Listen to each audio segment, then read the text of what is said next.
Сверхтяжи уберут в следующем дополнении. Если вы вдруг этого не знали, то теперь знаете. Их оставят, но они будут только доп-ротами. Так что вы не сможете сделать прям дивизии сверхтяжелых танков и поиграть ими, уйти в горы. И какой же пласт мемов мы потеряем. Но, что поделать. Надо сверхтяжи проводить с красотой, поэтому я хочу сделать сегодня ролик, где мы с вами попытаемся отыграть за немцев, используя только дивизии сверхтяжелых танков. Да, единственное, что я себе со старта их прямо открою, чтобы до 43-го года не крутить, а потом еще до 46-го, пока я хотя бы что-то из них сделаю. Я их открою себе со старта, все равно от этого выигрыша особого нет, учитывая, что их стоимость, даже шасси базовое в 28, в то время как даже средний танк того времени стоит 4,8. А характеристики, недалеко ушли. Так что да, нам будет весело, сложно, нереально по ресурсам, потому что хрома у нас нет, а он требует хрома, но что-то мы попытаемся сделать. И надеюсь, что вам это понравится, и вы поддержите своим лайком и комментом, чтобы я и дальше продолжал делать всякие странности в Хойке и не только. Также можете свои оставлять идеи, каким шаблоном, с какой идеологией или еще с какими-то странными возможностями мне реализовать страну. Ну а сейчас мы обычную Германию разыгрываем. Через Рейнскую область, 4-летний план, автарки. Единственное, что я себе пропишу исследование. Research One Click. Такой чит есть, который позволит мне сразу же эту технологию получить. Вот так, то есть что она пишется. Ты ее прожимаешь, активируешь. И благодаря этому можешь в исследованиях поражать тяж. Все. Шасси сверхтяжелого танка у нас есть, давайте отрубаем. Нам это больше не нужно. И теперь можем его официально производить. Играем мы с вами на сержанте, без всяких дополнений, можете посмотреть по объему заводского производства. Ну а сверхтяжи это сверхтяжи. Будем веселиться, будем строить свои маусы и посмотрим, к чему это нас все же приведет. Давайте уже стартовать. Но перед этим у меня к вам вопрос. Когда вы в последний раз реально хорошо так отрывались в игре? Не обязательно в Хойке. Наверное, давно. Но благо это можно исправить, ведь сейчас выходит Payday 3. Третья номерная часть серии, с которой, думаю, каждый из вас знаком. Да, ее сложновато сейчас приобрести через Steam, но у меня для вас есть решение. Это Steam Купи Код. Здесь вы можете себе достаточно легко прикупить Payday 3, Hearts of Iron 4 и многие другие проекты. Притом вас ждут самые низкие цены на покупку игр, ниже, чем на других площадках и Киви. Сама же покупка игр происходит просто быстро и безопасно. Вам нужно выбрать свой регион аккаунта, вставить ссылку на свой профиль Steam, ввести данный промокод, который даст тебе скидку в 10% на покупку, и нажать «Оплатить». После принять заявку от бота в Steam и получить игру. Притом на сайте ты можешь купить любую игру, доступную в Steam для российского, казахстанского и турецких регионов.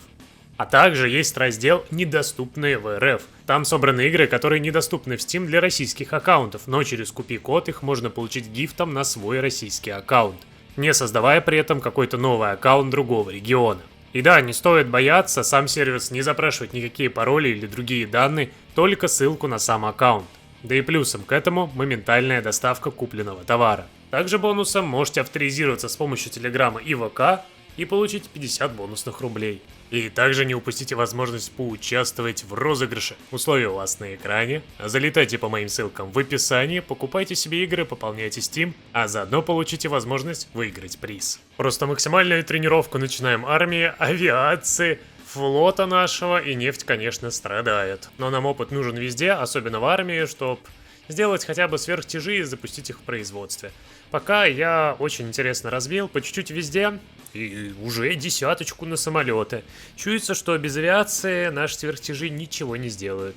Так хотя бы с неба их чуть-чуть прикроем. И да, самое грустное, что так как мы отыграем только через сверхтяжелые танки, мы не сможем пофармить сейчас опыт в Испании, не сможем в какие-то ранние захваты пойти и поломать, например, противостояние тем, что можно захватить Нидерланды. Просто сидим на месте, застраиваемся и надеемся, что у нас хватит промышленной мощи в будущем хотя бы на одну армию сверхтяжей. Для этого я как раз и иду активно в экономику, беру здесь фабрики. Про автобаны можете не париться, я себе застроил те территории, которые от автобана не будут улучшаться, и пока застраиваю их. Чисто побольше фабрик, ибо без них тоже как-то все не очень классно. В итоге вот такой вот сверхтяж я себе могу позволить на данном этапе.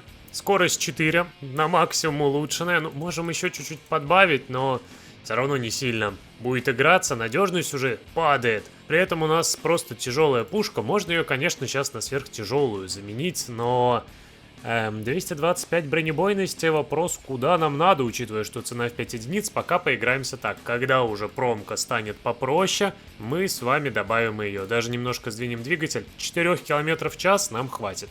36,8 цена. Прорыв 60, защита есть, но противопехотная атака, конечно, не сказать, что большая. Но давайте пока такой, более-менее дешевый вариант. Сохраняем. Ну и, конечно же, запускаем уже в производство. Наши маусы должны удивлять этот мир. Я на это надеюсь. У нас ни вольфрама, кстати, ни хрома. Ладно, пока подождем запуском. Давайте хоть чуть-чуть промку настроим. Ну ладно, 2 завода пока выделил. Уже пришлось, кстати, хромом закупиться у Турции. И производство, мое почтение. Ух. Сколько там, интересно, на одну дивизию надо будет, я даже боюсь представить. Ну, давайте просто для красоты посмотрим. Сверхтяжелый танк, вот так вот. Закинем его сюда, штучек, ну, 4 хотя бы, 160. Ху-ху-хух. Ну, совсем чуть-чуть. По цене, конечно, общей выглядит круто. Ну, мы, наверное, будем отыгрывать как-то вот так вот. Может быть, даже, наверное, поначалу это будет вместо моторизации здесь пехоты, потому что скорость все равно 4 км в час, и уж тогда будет смесь обычной пехоты, вот. Что-то вроде такого. Может быть, еще одну пехоту сюда, может быть, арту даже, чтобы у нас была пробивка. Во. Не, ну все равно, учитывая скорость сверхтяжей, это пехотные танки. Как раз микс пехоты, что-то вот такое вот сделать. Но цена, конечно, итоговой одной дивизии и дебафы на типах местности, это мое почтение. Будет весело. Готовьтесь. Советы заключают договор с Германией в декабре 37-го. Нам дают неплохие скидки, но мы больше танки-то и не берем. У нас с вами только сверхтяжи. Пока наш временный шаблон будет вот таким вот. Panzer Division. У нас тут 4 сверхтяжа, 5 пехоты и арта. В допках моторизация, саперка, арта, рота обеспечения. Но в будущем вместо пехоты и арты здесь будет мотопехота и мотоарта по одной простой схеме, что я решил себе улучшить и сделать из сверхтяжей. Более-менее скоростные танки. Да, это можно сделать. У меня сейчас улучшится двигатель, и думаю, до 6-7 километров мы его разгоним. Все-таки хочется. Прикиньте, да? Сверхтяж, который 7 километров в час дает. Нехило так. Самое грустное еще, что нам же надо делать аншлюз. И не просто 500 тысяч добить, которые, ну, я бы сейчас сделал. Нам надо 40 тысяч единиц пехотной снаряги в армии. Вот так вот. Долго копим, но, надеюсь, накопим. Ну-ка, давайте размещаем еще одну армию. И у меня теперь в достатке для аншлюза войск. Ух. Да, 4 армии по 24 дивизии. Это уже, наверное, тот максимум, который я могу себе позволить. Ух, и знаете, сколько танков надо? 15 тысяч еще. А у нас один в день при нынешней скорости. Думаю, несложно рассчитать, сколько дней надо, сколько лет, да. Да. Нам надо заводов 100 сюда поставить, тогда более-менее оснастим эту армию. Я думаю, 4 армий по 24 дивизии нам хватит. Ну, по крайней мере, я в это верю. Просто у нас уже ресурсов нет. Да здравствует Австрия. Следом я просто иду уже в Судеты, в Словению. Мы не будем здесь мелочиться. Я хочу из судьбу Чехословакии и Югославии прописать, все забрать себе. Особенно важна Югославия, у которой, как-никак, есть хром, есть вольфрам. Единственная проблема, что, да, Македонию мы получим, но, наверное, не стоит Болгарию пока к себе принимать, чтобы она не забрала раньше времени наши залежи. Самое прикольное, что уже март 39-го, и не, в сентябре я не смогу пойти на Польшу. У меня нет для этого возможностей, поэтому пока живем как живем, и я знаете, что хочу? Выделить армию Ромеля на новый театр и поставить ему максимальный приоритет снабжения, чтобы все танки шли к нему. Прекрасный день, Румыния и Венгрия стали нашими вассалами. Они не сильно нам дают промышленность пока на таком режиме, но просто уже зависят от нас и не будут призываться куда не надо. Эх, а я и забыл, что после дележки территория-то отходит итальянцам и Болгарии. И в итоге прощай, мой хром. Самые вкусные земли уже и так забрали, поэтому делаем Хорватию, остальное аннексируем. Такие вот приятные, классные границы, где мы с вами ничего особо-то и не получили, но отдам сейчас эту провинцию, скорее всего, Венгрия. А здесь можно выделить Сербию. О, смотрите-ка, Греция сдается. И да здравствует эллинское государство. Я, наверное, правда, Грецию, скорее всего, на Чехословакию сейчас променял, но ничего. У нас более-менее порядок на Балканах. Сейчас разберемся с Чехословакией, а потом уже пойдем на Польшу. Не будем уже идти в пакт Молотова и прочего, времени нет. И так уже июнь 40-го, но что вы хотите? У нас до сих пор танков много не хватает. Да, у меня уже 75 военных заводов там, 12 с лишним в день, это еще 1000 дней. Да, 3 года надо на пополнение. Но я что предлагаю? У меня почти полностью оснащена вот эта основная армия. Мы ей будем сражаться, а эти будут так, чисто пехотой, как-нибудь сдерживать, все равно какая-то защита у них есть. Мы их не будем использовать в атаке, просто чисто для обороны рубежей. Пока они полностью не пополнены сверхтяжами, они будут лишь заглушкой. Чтобы все-таки идею сверхтяжей не терять. Я, короче, забрал Чехословакию полностью себе. И сейчас осознаю, что мне надо, 140 дней на Данцик или войну. Советы уже нападают через 105. Значит, пакт Молотова-Риббентропа будет сейчас. И получается, что даже если Советы заберут Польшу, то они нам отдадут ее земли. Давайте проверим. Так, Советы почему-то раньше пошли на Польшу, гораздо раньше. В любом случае, пакт Молотова-Риббентропа будет. Будет. Надеюсь, Польша нам все равно достанется. А то что-то как-то они уже и по Данцик высадились. Красавцы. Советы прям Польшу сейчас разорвут. Но самая, конечно, грустная новость, что Советы теперь с союзниками сражаются. Хотя для нас это плюс. Но вот для союзников, наверное, минус. И Советы молодцы. Они сейчас чистку армии еще начнут. О, да, точно. Короче, когда мы начнем сражаться с Советами, у них уже все будет лучше некуда. Да, Москва подписывает пакт. Отлично. Спасибо, Советы. Я вас не сомневался.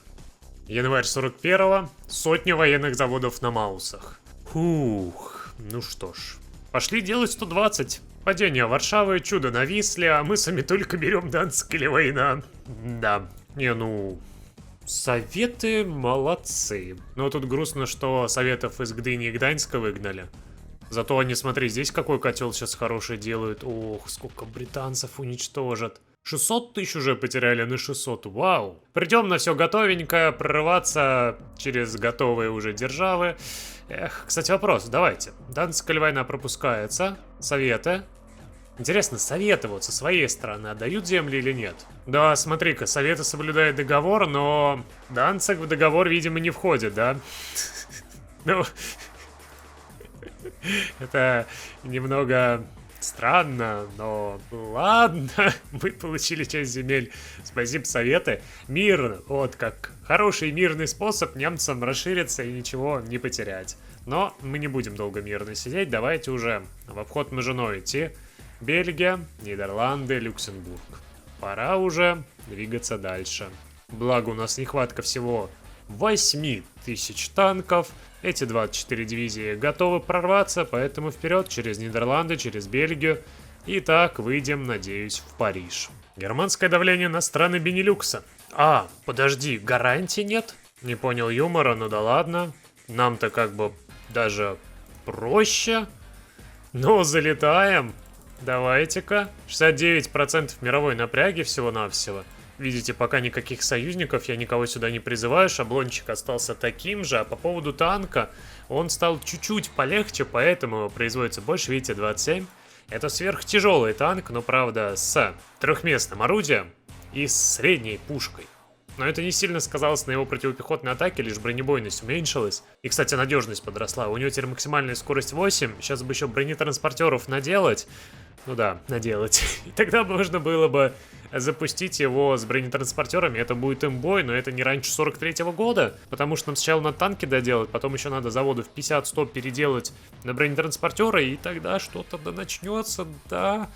Погнали, короче. Посмотрим, что из этого выйдет. Здесь сразу же в Люксембург. Я уж думаю, его-то пробьем. Здесь у нас тоже прорыв будет в Брюссель. Здесь у нас идет, получается, Гудериан. А здесь Роммель. Давайте ему агрессивный план. Агрессивный. Время запускаем, и смотрим. Ой, так быстро прорвали, посмотрите. Нас не пробивают, конечно же. Хотя нет, некоторые пробивают отчасти. Бельгия к союзникам, это было тоже ожидаемо. Ладно, не дадут нам тут сильно особо порезвиться. Сразу же прикроют. О, Люксембург капнул. А люкс, получается, да, мы успеем забрать. Соединенное Королевство, Франция вступилась. О, Нидерланды капнули. А Нидерланды-то капнули до вступления, получается. Да, Нидерланды капнули до вступления. То есть Нидерланды тоже будут нашими, как и Люксембург. Удобно. Ну и получается, у нас теперь прорыв идет сюда. Французские дивизии поймали, смотри, как хорошо. И сейчас вперед во Францию, к Парижу. Ну, хотя бы это не броневички. И не однокасочные дивизии, здесь хоть есть какие-то шансы. Давайте, кстати, возьмем удар в тыл. Идем неплохо. Я бы даже сказал, очень хорошо идем. Давайте на быстром передвижении. А, подожди. Люксембург успел призваться? Да не, ну нечестно, он уже был капнутый. Вот это я считаю нечестно. Я уже капнул эту державу, с ней должен быть мир. И Нидерланды тоже. Не. Это какая-то странная недоработка. Очень странная. А, кстати, странная недоработка. Я забыл об одной вещи. Нам надо вот сюда вот вдарить сейчас. Бельгия минус. Но это тоже вот серьезно. Как-то странно звучит. Мы их капнули до вступления в союзники. Но они такие, не, мы сдаваться не будем, мы к союзникам уйдем. И убежали. Обидно вообще так-то. Обидно. Ну а тут ладно. Тут легко. Да, наши дивизии в куче атаках участвуют, но у них хорошие бонусы. Им все равно. Ох, как хорошо-то идем. И знаете, что самое прикольное? Мои сверхтяжи умудряются пробивать Мажино. Это, конечно, не особо имеет смысл, но... Ладно, о, по Дюнкеркам дивизию уничтожили, они только отступили, сразу выбили. Ух. Самое прикольное, что они до сих пор еще медленькие. Это до сих пор еще обычные танки с пехотой, но они все равно идут прям хорошо. Мое почтение. Нефть, конечно, страдает, но пока ее достатки. Единственная проблема, да, я же забыл. Надо было ресурсы перенастроить. Ох, сейчас, мне кажется, будет больно. Но пока живем. Да, 142 военных завода. Танки копятся, Париж наш. И... Опс. Кажется, что-то пошло немножко не так. Виши-то мы сделали, но здесь теперь советы. Ух. Знаете, самое время сделать нечестивый союз, учитывая то, что у нас тут на карте. Сейчас будет очень рискованная операция, но наш с вами великий Роммель готов. Наши 80 кораблей. Ох, как это много, тоже готовы. Ставим их на поддержку морского вторжения. У нас так сильно подросло влияние, 42%. О, хорошо. Знаете, теперь еще что надо? Закинуть туда авиацию. Это нам как раз сейчас позволит добить необходимое число. Давайте. На поддержку. Все. Да? Да. 58%. 10 наших сверхтяжей поплыли. Я не знаю, что они там будут делать, но я в них верю. Давайте еще шестерку сейчас уберем отсюда. Еще здесь дивизии Гудериана сейчас бегут. Ну еще 12 дивизий отсюда возьмем. Нам любая поддержка не повредит. Советско-немецкое торговое соглашение заканчивается, ну и наблюдаем. Как Роммель, наконец-таки... Ой. Ну нет, ну только не британский флот, который... Вау. Топится. Хорош. Тогда сюда пятюней. Сюда тоже в атаку. Одну дивизию сюда и одну сюда. Вперед. О, хорош, смотри-ка как. Дувр пробили. Портсмут тоже взяли. Все, в Лондон идем. Не, ну... Это, по-моему, имба. Давайте сейчас удаляем здесь план атаки. Рисуем новый и вперед. Рушить британцев. Правда, как я понимаю, по вкладу-то у нас не так уж и много. 28 всего. Советы больше всего заберут. Но мы творим прям красоту. Сейчас еще сюда закину шестерку Роммеля. И 12 дивизий отсюда. Все. Получается, Британия-то падет под атакой сверхтяжей.